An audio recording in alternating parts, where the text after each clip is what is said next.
Hello and welcome to the 117th episode of Sutton Impact Family Style. I'm Jason. And I'm Bill, and I'm going to start us off, Jason, with a little sport business discussion. Yes. I read this article that says the future of fandom is almost unrecognizable. And so the question becomes, are you a fluid fan? Is the thing, this concept of a fluid fan. And the Sports Innovation Lab has created the word fluid fan to describe the fan of the future. And their point is that these are what the fans are going to look like, so you better prepare your business to adjust.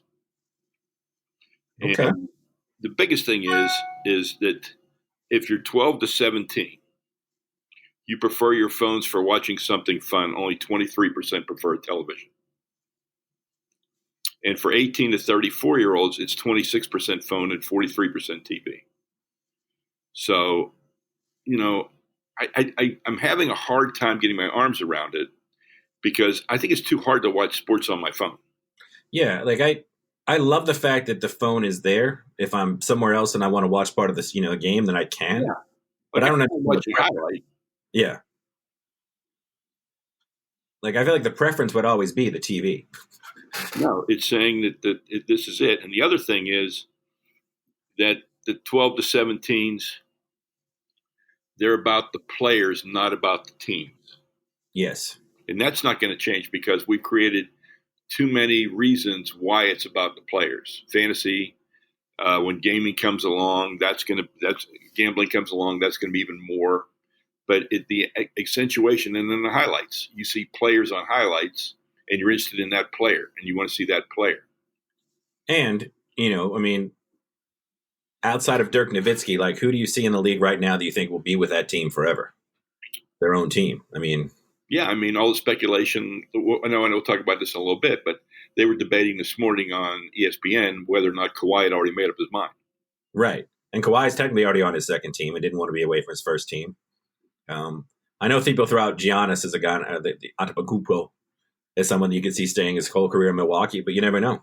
But I would have never thought Russ would stay in Oklahoma City, and he did. And Paul George, I realized that was his second team. But so there is a little bit of that, but that's tied to money too. Yeah. But I don't think Kawhi will sign for the money. So it's interesting. So you have the ability to watch.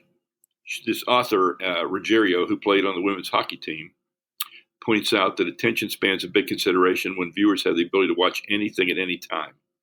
And that's why there won't be baseball or softball at the Paris Olympics, but there will be breakdancing, which I think is interesting. Olympic breakdancing. It's very interesting. And the interactive no commercials. The announcers will start acting more with the fans. You've seen it on Sunday Night Baseball where the broadcasters will sit in the stands and the fans will be able to approach them while they're talking the game. And they're holding gloves and doing everything else, trying to interact more with the game. And I guess we're all evolving, and the marketers need to be aware of that too, because the commercial messages are going to have to be altered. They're going to have to be different. They're going to have to be maybe part of the game rather than a break from the game. Oh yeah. So lots of interesting things. Yeah. Like I said, I still can't believe the preference would be the phone. I think the phone is a cool gadget to have that is in an emergency, but you always would prefer to watch bigger, but I guess not. So yeah, to watch. I don't want to watch Kawhi play on my, I have an iPhone 8 Plus. So I have the biggest screen I can possibly have. I don't want to watch Kawhi on that. I want to watch Kawhi hit his game winner on a big TV. Sure. I did. So I guess we can start with that game. That was pretty incredible. And here, can I have a political sports moment? Sure. Donald Trump. Has anyone noticed that all the Boston Red Sox have done is win since coming to the White House? Others have done very well. The White House visit is becoming the opposite of being on the cover of Sports Illustrated. By the way, the Boston players were great guys. Did he mean to say they were great white guys? He pretty much did, yeah, because none of my players showed up. And the other thing I think is still really interesting is that Dallas Keuchel and Craig Kimbrell are still unsigned. Two, all-stars. And if they wait another 21 days, there's no compensation to sign if you sign them. So I'm assuming now people are going to wait 21 days and somebody will sign them because then they get them for nothing, don't give any compensation. So that's interesting in and of itself. No, without a doubt. I saw Commissioner Silver saying that he wants more women coaches and more women referees. Yes. And I think that will happen. Without a doubt. I mean, I think that's where we're headed, and that's a good thing. So, and also thought it's interesting now that it's kind of interesting, Jason, because ESPN has just done an entire what if on Zion, showing him in all these different uniforms and all these different things, right? Right. And that only happens because all those teams tanked or semi-tanked to have a shot at the sweepstakes. And Commissioner Silver said they're going to be figuring out ways to stop that from happening. And I think that's a great idea. I just don't know if it can be done. No, I mean, I think unless you're blatantly obvious, like Philadelphia was with the process, when you're basically announcing this is what we're doing, I think it's tough to prove. I mean, I think you can speculate and be like, they look like, they're doing things that don't make a lot of sense. But I mean, I don't think you can, unless a team is like, we're going to suck for the next 6 months, next 2 years, in order to just ramp up drafts and things like that. I don't think you can prove it. And look at what Mark Cuban did. They tanked. Yeah. And they got a great draft pick. And they signed a great free agent. Hopefully, they got beat up in Latvia last week. He did, big time. We'll see what happens with this draft pick. But, he could be somebody that was – the tank didn't make a great issue of it. He mentioned it, but didn't make a great issue of it. And we'll see where it goes. Yes, indeed. And then finally, my last sport business moment is the Cavaliers' new coach. Yeah, U of M guy. Yeah. It seems like they realize they're going to have a very young team. So you hire a college coach just like the Celtics did with Brad Stevens, which I thought was a very, very good move. And now it doesn't seem to be paying the dividends unless it was the roster composition, which definitely was an issue. I think as we can start with that series and then we can go right into that discussion. Because, I think you look at that team and on paper they have all the pieces you could possibly want. Yeah, and they played last year and they did well, and then they got their big piece back. Right, but I think one thing that analytics can never prove is chemistry, and they did not have it. No, they did not have it. And Kyrie seems to be one of these players that I think Kevin Durant has a little bit of this in them that they're just, I don't want to say miserable, but it seems like they never feel like they're getting their due. They never feel like they're happy in their situation. Like they're just constantly agitated and angry with where they're at. Yeah, when I watch Kyrie's press conference, if I'm a Celtics fan, I don't want him. I don't care where he goes. He can't go fast enough after that performance. No, I think if you're the Celtics, you would love it if he agreed to a sign and trade to at least get some compensation. But, he was miserable almost the entire time he was there. Yeah. I think he really didn't like the play. I think, I think these guys have they all seem very sensitive. And I'm not saying, everyone is in general. But, I think when that team went on that run last year without him, without Hayward, and they were the city's darlings and people loved them, I don't think that he liked that. Yeah. And I think when he came back this year, I think he had one foot out the door the entire season. And I know we had the famous, airplane speech where he stood up and was like, look, I'm being a prick. I'm going to get my shit together. I'll be a much better teammate, yada, yada, yada. But it just didn't work. And then we saw that, random teammates, unnamed teammates. So that should be fair. I don't know why you're allowed to publish that kind of story anyway, if you can't at least, But supposedly they said that he's a very difficult person in real life and a difficult person to play with on the basketball floor. You should have joy when you're playing a game. And I don't see any joy. No. And now if you're the Celtics, granted they've had a little bit of luck along the way because people sometimes forget that with all these draft picks and all the things that Danny Ainge has done, he tried to trade 4 draft picks for Justice Winslow and Miami Heat said no, which makes both those teams look kind of silly. But you had all this capital moving forward. You were the team that if you were the GM, that's the GM you'd want to be the team of because you had so much flexibility, so much draft assets. And now you're standing there. You're probably going to lose Kyrie, which means you're out of the Antonio Davis sweepstakes. Al Horford has a player option to opt out. And I feel like, in his 30s, I feel like he's probably going to want to be somewhere he can win and probably going to get, 2 years, a little more money than the 1 year, $30 million he'd get from the Celtics. Mm-hmm. Jason Tatum looked like he took a huge step back. And you sort of wonder, like, is he the guy we saw at Duke that, one of the knocks on him is that he's a little bit passive. He's not he's incredibly talented, but maybe he doesn't have the mental makeup to be, sort of the alpha on a team. You have 4 first round picks, but they're coming in this year's draft, where once you get past really Zion, and then I think you got a couple more people, but basically once you get past Zion, you're not too excited. Now there'll be somebody that pops up that's great, but you got 4 first round picks that nobody really wants. That probably won't be in the top 10. You're losing Kyrie. What do you do if you're the Celtics now? I don't know. I mean, Toronto looks like Toronto could be a one and done. I mean, they very much could if Kawhi's gone. But I mean, you got Milwaukee out there who looks like they're going to be a juggernaut for a little bit of time to come. Mm-hmm. I think, obviously the Knicks system or the Knicks in general are a very interesting team just because of the Knicks. Because of the Knicks, and they potentially could have the first pick in the draft. So they've been linked to Kevin Durant for quite some time. So, they could all of a sudden be in the mix. Brooklyn Nets look like a nice, young, fun team. Yeah. And then I think, the other team that got ousted because of the Raptors, the Philadelphia 76ers, are another team that's in a very interesting situation. Jimmy Butler, free agent. JJ Redick, free agent. Tobias Harris, free agent. You got Joel Embiid, who looks like he's the best player in the world every third or fourth game, and then looks sick and tired and ineffective. You have Ben Simmons, who looks like he keeps regressing and not getting any better, and at the very least, he looks like a terrible fit next to Joel Embiid. And no bench. You traded away that Miami pick and one of your first-round picks to get some of these guys. So again, if you're the 76ers, what are you going to do? Well, I wouldn't be surprised if they gave J.J. Redick another 1-year contract and he'd come back for it. Certainly. I don't know the Ben Simmons thing. I just don't know that one. I don't know. Because I feel like his value is probably as high as it's going to be right now. Like, it took a little bit of a hit, but I think a lot of people recognize that, that was an awkward situation. But,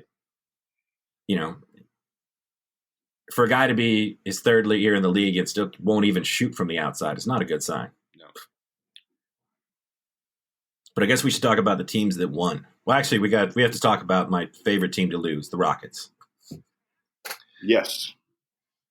So they get everything they could possibly want. Midway through the third quarter of Game 5, KD hurts his calf. He's out of the game. And they're not able to win that game. But then you have Game 6 at home. No KD, no Boogie Cousins. I know they haven't a Boogie Cousins for the whole playoffs, but again, that's another player. That's technically 2 starters they're down. Mm-hmm. You're at home. The first quarter, or the first half, you get Steph doing absolutely nothing, 0 points. And you're top. Klay played absolutely amazing. We have to give Klay Thompson a shout-out because he was phenomenal in the first half. And then Steph went off in the second half, and you lose on your home floor.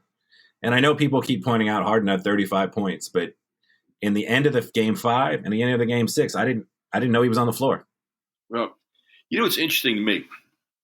D'Antoni is famous, or what he was famous for before he got there, was a team that ran and scored a lot of points. Kind of like the old Paul Westhead, the Loyola Marymount, the guy that came to the Lakers in Denver, right? Right. Put down to 120, 130 points a game.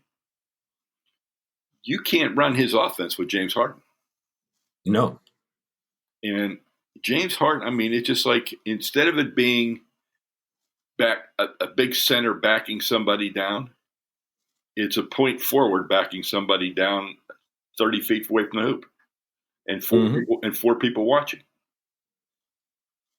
And again, on an average, on a Thursday night in February, when the other team's coming off, 2 back-to-backs, or they're on the back end of it, 3-game road stretch, and Harden's getting all these ridiculous calls because the refs aren't really paying it. They're kind of letting the home team. it's a lot easier game for him. But once you're not able to kick your foot out and flop and get away with that stuff, because these refs are paying attention, they don't want to be embarrassed on national television. Like, it's a very different game. And then he and Paul just walked off the court, didn't shake hands with anybody. Of course.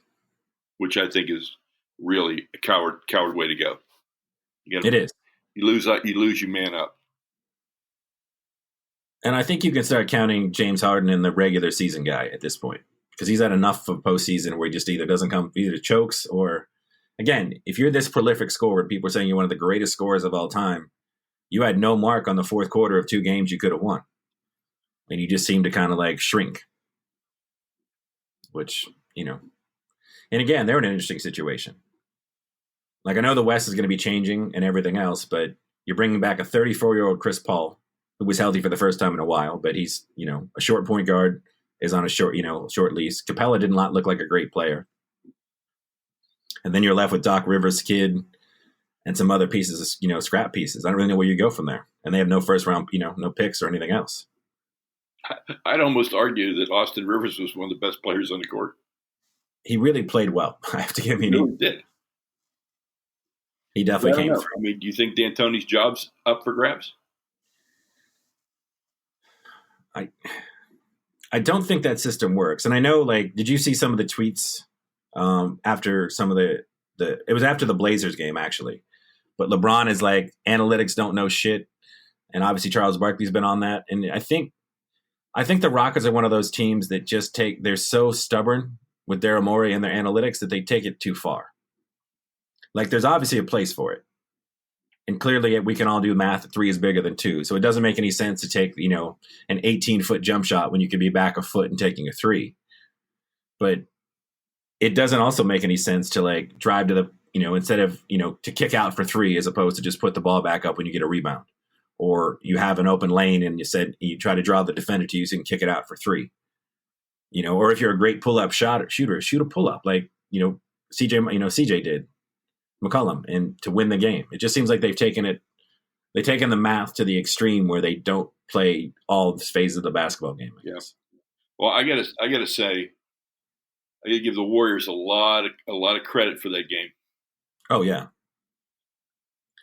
And I'm sure, as we've seen all year, there's been another team with some tension with KD. I'm sure they relished the chance to go out there and play without KD.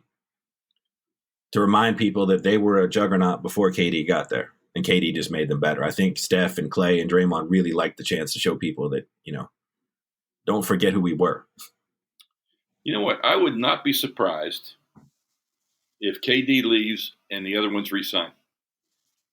No, not at all. And wouldn't it be interesting if Kawhi Leonard was the replacement for KD? Just saying. It'd be very interesting. Just saying. Interesting possibility. So what did you think of the Portland-Denver series? And I'm excited because I actually made a pick that came true. Nice. Portland did go to the Western Finals. Yes, they did. And I'm with the Chuckster and Kenny. I'm thinking Portland's going to go to the finals, which is, I know, crazy, but there's just something about that team. I don't know what it is. I love CJ McCollum. I do think Denver had a really nice game. I think Jokic proved that he's one of the amazing. I think he's awesome. Awesome. And he's fun to watch for a guy that doesn't look like he should be fun to watch. He's a great guy to play with. I mean, you got to have your head on a swivel if you're on his team, because he's like a point center. Yeah. I mean, he averages almost a triple-double for 14 games of the playoffs. And it seems like he can score inside, outside. He makes great decisions, great passes. Denver's a team to watch moving forward. I agree. I don't know what to think about Jamal Murray. He looks like one of the best players in basketball at times, and then he absolutely looks just like a huge liability at other times. Yeah, he had a really bad game. Well, he didn't do anything. I mean, he was on the court and didn't do anything. No. So your prediction is the Portland Trailblazers are going to win the West. Yep. I know I'm out there on an island on this one, but I'm going to stay on my island. I think especially now, I think that was some sort of mental hurdle. And I think Golden State's going to win in 5. And you could be right. I mean, I'm not going to be surprised either way with this series. This is going to be one of the best series we watched, though. In fact, the NBA playoffs this year have been as good as they've been in a long time. Yes, without a doubt. So if you move to the East, who you like in the East? Milwaukee. I do too. I just don't think, they had trouble with Embiid. They're going to have a lot more trouble with the Greek Freak. Definitely. And I think Philadelphia is one of those. I think Budenholzer is a way better coach than the guy in Philly. And I think he makes adjustments. He's a very good in-game coach. I think they have, I think Giannis is better than anybody Philadelphia has. And I think the one thing, like, I feel like Milwaukee has really good team chemistry. And I feel like that's kind of been not necessarily ignored, but people just haven't been paying enough attention to just how, they went wire to wire. They were the best team in the league. They had the best point differential, the best, I mean, they were everything you'd want. And they still seem to be like an afterthought half the time. But now they're center stage. We'll see how they do being center stage. It is interesting, though, because of all the teams, they don't seem to offer any drama. No. Just the Celtics guys like each other and play well together. Yeah, and people don't want to watch it. There's no story. I mean, you know what? They're like the San Antonio Spurs of 2019. Yeah. I mean, obviously Giannis is a more exciting player to watch, I think, than Duncan, as great as Duncan was. Yeah. The big fundamental. But I mean, they literally haven't. I mean, every other team has all these like internal and external storylines, people fighting, who's going to go where, and they're just, wire to wire, win, seem to like playing with each other, and they play in Milwaukee. It's just, Mm-hmm. And then obviously our way too early predictions. I think Milwaukee is going to win the title this year. I would not go against that. But if it's Milwaukee-Portland, I think it's going to be the most interesting finals, and the networks are going to go insane. Yes. Can you imagine? Milwaukee and Portland are your markets in the finals, and that could happen. Yeah, that would not be their first choice, I'm sure. No, it wouldn't be. And I'm going to go out on a limb here and pick who I think is going to win the lottery. Okay. I think the Knicks are going to win the lottery. I really, really, I mean, I made it like, I just remember when you took me to a couple of Knicks games, like it was hard not to fall in love with like Madison Square Garden, Mm-hmm. It was just a great place to watch a game. Despite the fact that I got to watch some really not great basketball during that time. And good, but, disappointments over and over again. But they're a really fun team to root for. I think the gods of basketball are going to help the Knicks win the lottery. I just think New York has been bad for too long. It's too important of a market. They're going to win the lottery. And again, I really hope that if they win the lottery and they get KD, that they stick with KD and Zion and don't go on Anthony Davis. Well, I think if they got those two, they wouldn't go on Anthony Davis. Well, there's all the speculation. Like, you get the number one pick, you flip it for AD, you pair him with another superstar, and you're instant ready to go. But I love Zion Williamson. He's already one of my favorite NBA players. He's not an NBA player yet. Yeah, it's going to be really good, really strong. I'm looking forward. I'm excited this week for the NBA playoffs. I'm excited this week for the lottery. Without a doubt. I love this game. And again, I think it works because, I mean, you've got some great personalities and, lots of player movement, lots of stuff to talk about. Like, the offseason's almost as exciting as the regular season. I know. Speaking of offseason, I'm going to give our listeners a story to watch. Okay. My story to watch is the rethinking of the college football playoff. Okay. And here's the only reason I think they're actually going to finally think about expanding the playoff. Because the Big Ten's pissed off because they haven't been in it for 2 years. That's why. So one of the big boys is upset, so they need to fix it. Yeah. Yes. And that's how it always is. I mean, think about who's got the votes at the country club. Yeah. They've got the votes. And I mean, the Big Ten's a very influential group of people. And I can just see them making a case and other people falling in line with it. So watch it. Watch these discussions. The Big Ten meetings are going on right now. And I know this is going to be an agenda item. But this is my story to watch for our listeners, or that they should be paying attention to this one. Okay. On it. I just finished a book called My Exaggerated Life, as told by Pat Conroy to Catherine Clark. Pat Conroy being one of my favorite authors and a very, very, very troubled individual. And I tweeted out this morning that this is more proof that a troubled soul is a creative soul. And if you can bring those stories out, they're just amazing stories. And it was as good as one of his novels. I mean, I learned so much about it. It's such a great read. It's such a way with words and such great stories. So I really enjoyed it. So that's my read. Really enjoyed it. Nice. And then I was in Hilton Head last week, and I had a couple amazing meals. I had an Italian restaurant in Hilton Head called Gusto, Gusto, that is as good as any Italian I've ever had anywhere. Oh, wow. And I had breakfast at a place called Watusi. And it was an amazing breakfast. I created my own barnyard buster. Ooh. It's just a gravy, eggs, hash browns, and ham. And it was delicious. But good places if you're in Hilton Head. Sounds great. And tonight I am on the West Coast, and I'm going to have dinner with my brother John. And we will have I know he and I will find a food moment for next week. Excellent. Did I mention the cookie on air? I just mentioned it off air because I didn't know the name of it, right? We have not talked about the cookie on the show. Okay. I've had one of the best chocolate chip cookies I've ever had in my entire life. And I love chocolate chip cookies. Yes, you do. It's from a place in New Orleans called Sweet Handcraft. And these are probably like almost an inch thick in the middle. Okay. Stuffed with chocolate chips. It's a very gooey middle, but a very crispy outside. Ooh, that's why I like them. Yeah. That's how Ghirardelli's made it. Ghirardelli's was my favorite cookie till they changed the recipe. Yeah, these are outstanding, and they have other varieties, but I've only tried I had one cookie. I tried the chocolate chip. I know they have like a double chocolate and like a salted caramel and some other stuff, but it's like a gooey middle, lots of chocolate in it, crispy outside, just phenomenal. They also have a bunch of macaroons, and then they offer a lot of ice cream sandwiches too, made with their cookies or macaroons. Have you ever had a Cool House ice cream sandwich? I don't even know what that is, so I'm going to say no. Okay, Cool House is out of L.A., but you can buy them in the grocery store.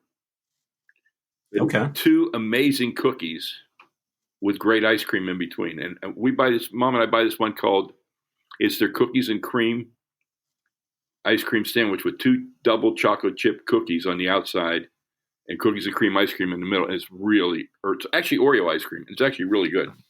That sounds excellent. I mean, we know I love cookies and cream. Yeah, it's really good.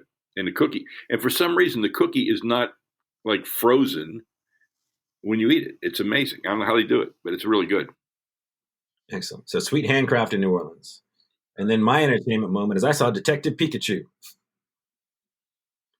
And it was a really fun family movie. And I think, obviously, as I've grown up with Nintendo, I'm a huge Nintendo person, so I've known Pokemon for 30 years now, I guess, or so, give or take. I'd say. And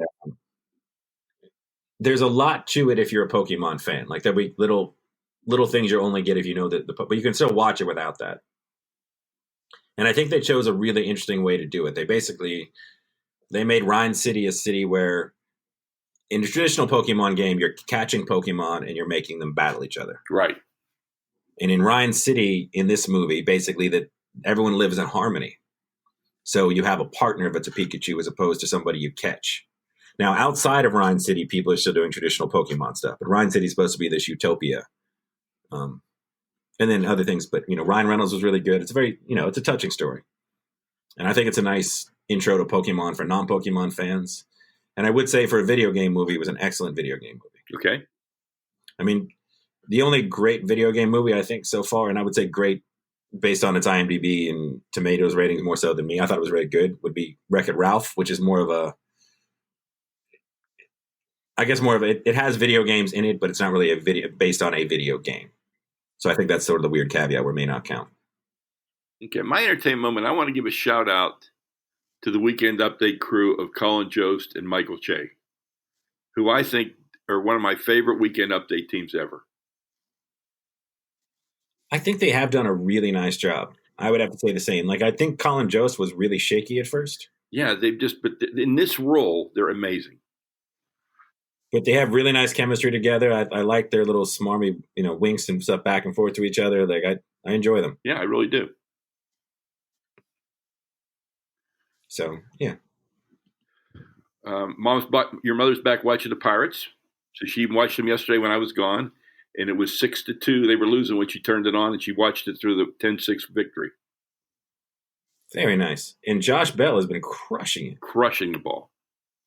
So, but of course, your mother is saying, "Yeah, I'm not going to get too attached to him because he's not going to be there very long."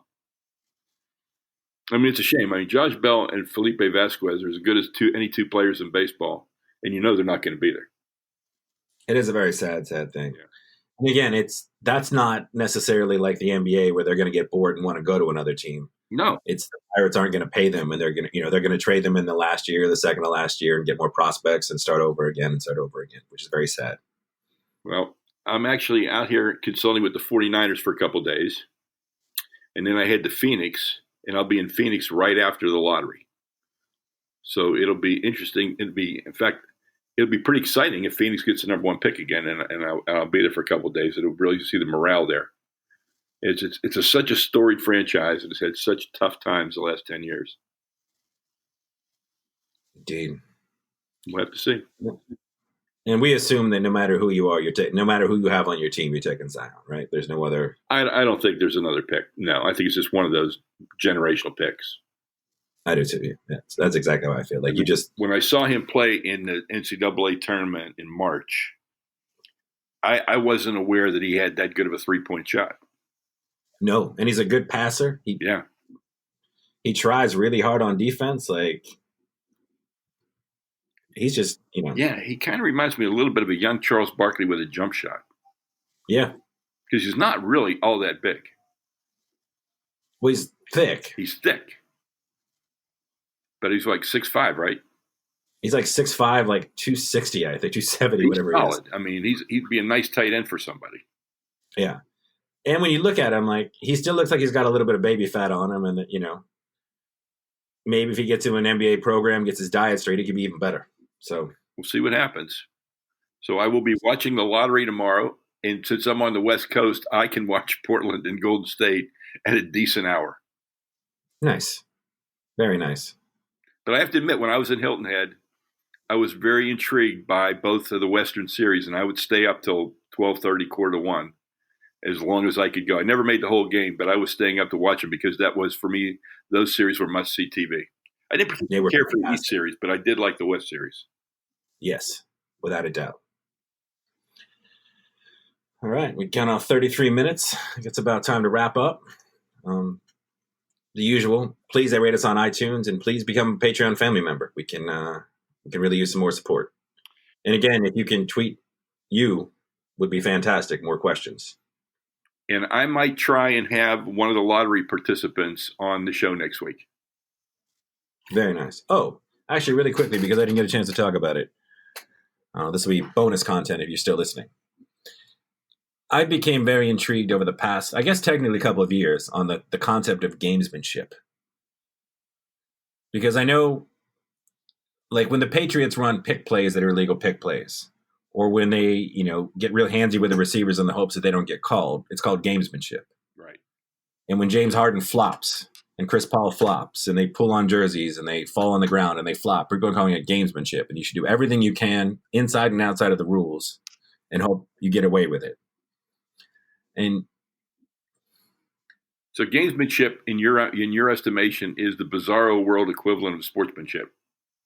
I think so. Well, I mean, because I guess growing up, I thought gamesmanship was sort of like, if in boxing, let's say, or MMA, you're at your press conference and you talk trash. You stare them down. You're letting them know that you're, that sort of a gamesmanship. And see, I thought gamesmanship was like when Muhammad Ali did rope-a-dope, which was nothing illegal. It was just a style, and it was playing a mind game with the opponent. Right. It's playing a mind game. And I even thought gamesmanship extended to, maybe early in the first quarter, you drive to the basket hard and you go through somebody. And you don't mind that you pick up the charge. You're just setting the tone for later that next time you come down the lane, that person's maybe they, bullfighter it a little bit, and they get out of the way a little bit the next time down. Mm-hmm. Or clearly in the '90s when I watched more NBA than I've ever watched in my life, with the Miami Heat and the New York Knicks, like if somebody comes in the lane, you gave them a hard foul just so they had to think about it the next time they came down. Sure, still got called the foul, but it seemed like it seems like now gamesmanship is anything you can get away with, you should get away with. And maybe it's always been that way, and I've just been like bizarrely naive, or maybe it's, I guess, when you think about kids watching the NBA right now, I don't want to see James Harden basketball become the future of basketball. Right. I don't want to see people kicking their legs out and falling down on every time they take a shot looking for a call. You know what, Jason? I think gamesmanship's always been around. It's never been as blatant as it is or as accepted as it is. Okay. It's weird that it's because I guess what my thing is initially growing up, I never thought gamesmanship was a negative. No. And now I feel like all these negative things have been just stuck under the umbrella of gamesmanship, if you will.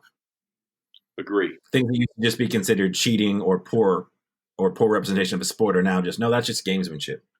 And I guess I don't like the whitewashing or whatever of those sorts of things. Like I still feel like we should call out the flopping every time we see the flopping and the traveling every time we see the traveling. Well, I don't think you and I ever left any doubt how we felt about the Rockets.